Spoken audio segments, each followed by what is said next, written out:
नमस्कार दोस्तों, आप सभी का स्वागत है मेरे YouTube चैनल स्केरी सस्पेंस में। अगर आपको हमारी वीडियो अच्छी लगती है तो हमारे चैनल को सब्सक्राइब करें, वीडियो को लाइक करें और कमेंट करें आप कहां से हमारी वीडियो देखते हो। आपको वीडियो के अंत में शार्ट आउट मिलेगा। यह कहानी असली चुड़ैल की कहानी का दूसरा भाग है।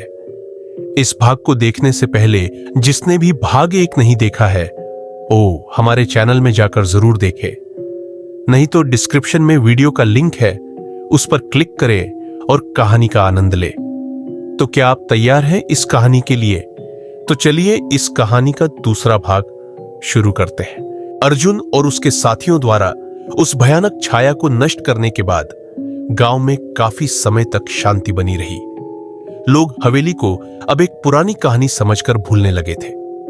अर्जुन और उसके साथी भी अपनी रोजमर्रा की जिंदगी में वापस लौट आए। गांव के बच्चे अब हवेली के आसपास बिना किसी डर के खेल सकते थे और रानी पूरी तरह से स्वस्थ हो चुकी थी। लेकिन गांव में कुछ बुजुर्ग लोग अब भी कहते थे कि हवेली में कुछ ऐसा है जो कभी पूरी तरह खत्म नहीं होगा। पंडित रामदास ने भी अर्जुन से एक बार कहा था, शैतानी ताकतें कभी पूरी तरह से समाप्त नहीं होती, वे सिर्फ कमजोर हो जाती है। हमें हमेशा सतर्क रहना चाहिए। कुछ साल बीत गए और अर्जुन की जिंदगी भी सामान्य हो गई थी। लेकिन एक दिन गांव में एक नया आगंतुक आया। उसका नाम था श्याम सुंदर और वह एक पुरातत्वविद था जो प्राचीन धरोहरों और रहस्यमयी स्थानों पर शोध करता था। उसने गांव में आकर हवेली के बारे में सुना और उसमें बहुत दिलचस्पी दिखाई। उसने गांव वालों से कहा कि वह उस हवेली के इतिहास का पता लगाने के लिए शोध करना चाहता है और वह यह जानना चाहता है कि चुड़ैल की कहानी कितनी सच्ची है। गांव वाले शुरुआत में श्याम सुंदर को मना करने लगे, लेकिन वह बहुत जिद्दी था। उसने अर्जुन से भी मुलाकात की और उससे हवेली में घटी घटनाओं के बारे में पूछा। अर्जुन ने उसे सब कुछ बता दिया, लेकिन साथ ही चेतावनी भी दी, वह जगह अब भी सुरक्षित नहीं है। हमने जो देखा और अनुभव किया वह बहुत खतरनाक था। आप वहां अकेले जाने की गलती न करें। श्याम सुंदर ने अर्जुन की बातों को गंभीरता से नहीं लिया। वह यह मानता था कि यह सब अंधविश्वास और कल्पनाओं का हिस्सा है। उसने कहा, मुझे यकीन है कि वहां कुछ ऐतिहासिक महत्व की चीजें छिपी होंगी। मैं इन कहानियों का सच उजागर करूंगा। अर्जुन ने उसे रोकने की बहुत कोशिश की, लेकिन श्याम सुंदर ने उसकी बात अनसुनी कर दी और अकेले ही हवेली की ओर निकल पड़ा। हवेली के अंदर पहुंचते ही उसे अजीब सा सन्नाटा और घुटन महसूस हुई, लेकिन उसने इसे अपनी मानसिकता का असर समझा। उसने एक मशाल जलाकर हवेली के अंदर की जांच शुरू की। वह उन कमरों और तहखानों में गया जहां अर्जुन और उसके साथियों ने पहले भयानक शक्तियों का सामना किया था। लेकिन इस बार कुछ अजीब था। हवेली अब भी भयावह थी, लेकिन श्याम सुंदर को कोई डर महसूस नहीं हुआ। उसने देखा कि हवेली की दीवारों पर कुछ पुराने लेख और प्रतीक बने हुए थे, जिन्हें वह पढ़ने की कोशिश करने लगा। जैसे ही उसने उन प्रतीकों को छुआ, हवेली की दीवारें हल्की हल्की हिलने लगी। उसे कुछ अजीब सी आवाजें सुनाई दी, लेकिन वह उन्हें अनसुना करके आगे बढ़ गया। तभी अचानक हवेली के सबसे गहरे कमरे में से एक तेज आवाज आई, जैसे कोई दरवाजा अपने आप खुल रहा हो। श्याम सुंदर ने अपनी मशाल उठाई और उस कमरे की ओर बढ़ा। कमरे के अंदर पहुंचते ही उसे वहां एक पुराना ताबूत दिखाई दिया, जिसे अर्जुन और उसके साथियों ने पहले देखा था। लेकिन वह ताबूत अब खुल चुका था। ताबूत के अंदर कुछ चमकती हुई चीजें पड़ी थी। श्याम सुंदर को यकीन हो गया कि उसने कुछ महत्वपूर्ण खोज लिया है। उसने अपने बैग से कुछ उपकरण निकाले और ताबूत के अंदर जांच पड़ताल करने लगा। लेकिन जैसे ही उसने ताबूत की उन वस्तुओं को छुआ, हवा में एक तेज चीख गूंज उठी। हवेली की दीवारें हिलने लगी और ताबूत के अंदर से एक काली धुंध निकलकर हवा में फैलने लगी। श्याम सुंदर हक्का बक्का रह गया। उसने अपनी मशाल उठाई और बाहर भागने की कोशिश की, लेकिन जैसे ही वह दरवाजे की ओर बढ़ा, धुंध ने उसे घेर लिया। हवेली के अंदर वही पुरानी हंसी फिर से गूंज उठी, जिसे अर्जुन और उसके साथियों ने पहले सुना था।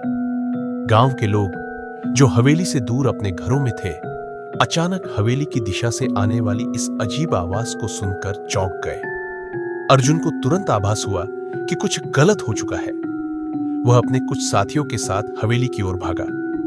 जब वे हवेली के पास पहुंचे तो उन्होंने देखा कि हवेली के दरवाजे से धुआं निकल रहा था और अंदर से अजीब सी आवाजें आ रही थी। अर्जुन ने बिना समय गंवाए हवेली के अंदर प्रवेश किया। अंदर का दृश्य भयानक था। हर चीज हिल रही थी और दीवारों पर बने चित्र मानो जीवित हो उठे थे। अर्जुन को यह समझने में देर नहीं लगी कि श्याम सुंदर ने हवेली की किसी खतरनाक शक्ति को फिर से जागृत कर दिया है। अर्जुन ने अपने साथियों को इशारा किया और वे सभी श्याम सुंदर की खोज में अंदर बढ़े। उन्होंने श्याम सुंदर को ताबूत के पास बेहोश पड़ा हुआ पाया। हवेली के अंदर की धुंध अब और भी गहरी और घातक हो चुकी थी। अर्जुन ने महसूस किया कि यह वही शक्ति थी जिसे उन्होंने पहले नष्ट किया था, लेकिन अब यह और भी ताकतवर हो गई थी। अर्जुन और उसके साथियों ने फिर से पंडित रामदास द्वारा सिखाए गए मंत्रों का उच्चारण शुरू किया, लेकिन इस बार धुंध और शक्ति इतनी प्रबल थी कि मंत्रों का असर तुरंत नहीं हो रहा था। हवेली की दीवारें धीरे धीरे टूटने लगी और ऐसा लग रहा था कि हवेली किसी भी समय गिर जाएगी। अर्जुन ने अपनी पूरी ताकत लगाकर मंत्रोच्चार जारी रखा। तभी एक तेज प्रकाश कमरे में फैला और धुंध धीरे धीरे गायब होने लगी। हवेली के अंदर का सन्नाटा लौट आया, लेकिन अर्जुन को पता था कि यह जीत अस्थायी थी। वह जान गया था कि इस बार उन्होंने केवल समय खरीदा है। वह शक्ति पूरी तरह खत्म नहीं हुई थी, बल्कि सिर्फ दब गई थी। अर्जुन ने श्याम सुंदर को बाहर निकाला, जो अब भी बेहोश था। गांव के लोगों ने हवेली को पूरी तरह से बंद करने का फैसला किया और इस बार पंडित रामदास ने गांव वालों को चेतावनी दी कि कोई भी दोबारा उस हवेली में कदम न रखे। अब हवेली एक बार फिर से खामोश थी, लेकिन अर्जुन के दिल में यह डर बना हुआ था कि वह भयानक शक्ति कभी भी फिर से जाग सकती है और इस बार उसका सामना करना पहले से भी ज्यादा मुश्किल होगा। गांव की हवेली अब पूरी तरह से बंद कर दी गई थी और अर्जुन ने पंडित रामदास की सलाह के बाद श्याम सुंदर को सुरक्षित बाहर निकालकर उसे फिर से गांव में जाने से मना किया। लेकिन श्याम सुंदर इस घटना से काफी विचलित था। उसने महसूस किया कि वह सिर्फ एक खोज नहीं, बल्कि अनजानी शक्तियों के साथ छेड़छाड़ कर चुका है, जिसका अंजाम खतरनाक हो सकता है। अर्जुन ने महसूस किया कि पंडित रामदास की उम्र अब अधिक हो चुकी थी और वे इस स्थिति को संभालने के लिए पर्याप्त सक्षम नहीं थे। इस बार अर्जुन ने तय किया कि उसे अपनी मदद के लिए कुछ बाहरी विशेषज्ञों से मिलना होगा, जो भूत प्रेत और काले जादू के बारे में जानकारी रखते हो। उसने अपने एक पुराने दोस्त राघव से संपर्क किया, जो एक तांत्रिक विद्या में माहिर था और कई रहस्यमयी मामलों को सुलझा चुका था। राघव गांव पहुंचा और उसने हवेली की स्थिति के बारे में पूरी जानकारी अर्जुन से ली। उसने हवेली का दौरा करने से पहले कुछ धार्मिक अनुष्ठान किए और अर्जुन से कहा, यह चुड़ैल का मामला नहीं है। चुड़ैल तो सिर्फ एक मोहरा थी, असली शक्ति कुछ और ही है। यह शक्ति बेहद पुरानी और खतरनाक है। इसका संबंध सिर्फ इस हवेली से नहीं, बल्कि इस धरती के किसी प्राचीन रहस्य से है।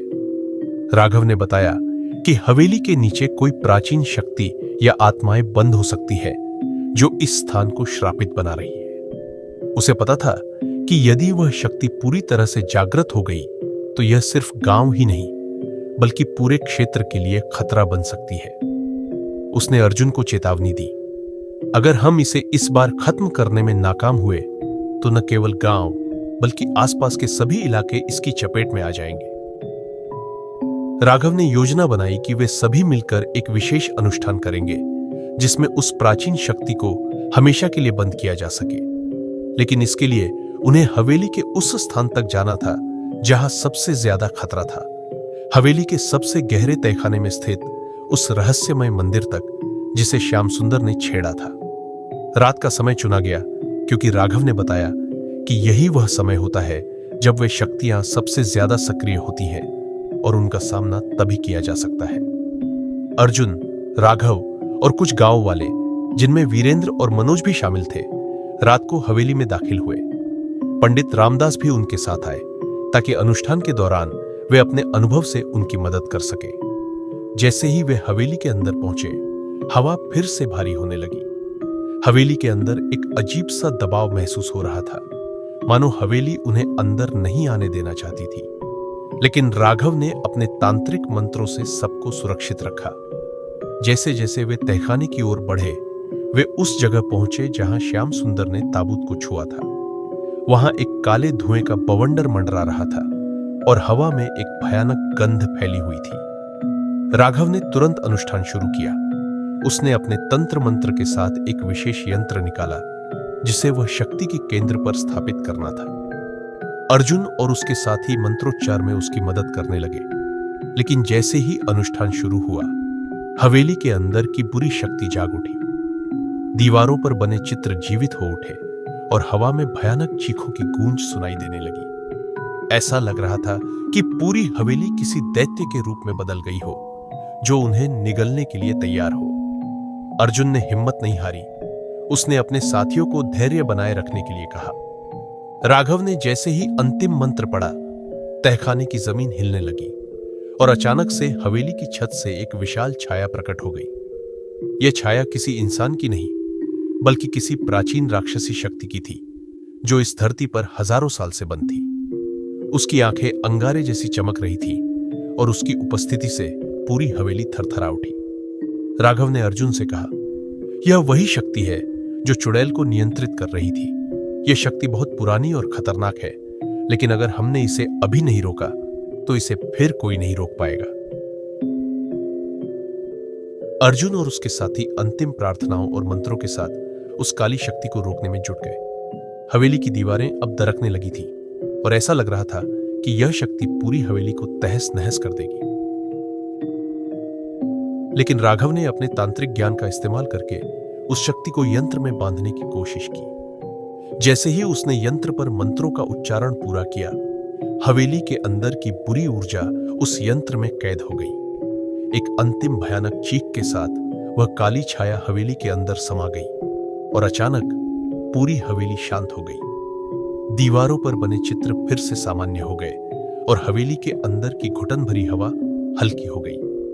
राघव ने यंत्र को हवेली के तहखाने में ही दबा दिया, ताकि वह बुरी शक्ति फिर कभी बाहर ना आ सके। अर्जुन और उसके साथियों ने एक बार फिर गांव को बचा लिया था, लेकिन इस बार वे जान चुके थे कि यह लड़ाई सिर्फ बाहरी ताकतों के खिलाफ नहीं, बल्कि एक आध्यात्मिक युद्ध था, जिसे वे हमेशा के लिए जीत नहीं सकते थे। लेकिन अब वे यह भी जानते थे कि सावधानी और सतर्कता से इन बुरी ताकतों से बचा जा सकता है। गांव वालों ने हवेली को अब पूरी तरह से छोड़ने का फैसला किया। राघव ने सबको चेतावनी दी कि कोई भी दोबारा उस हवेली के पास न जाए, क्योंकि वह स्थान अब भी एक रहस्य था, जिसे पूरी तरह से कभी सुलझाया नहीं जा सकता।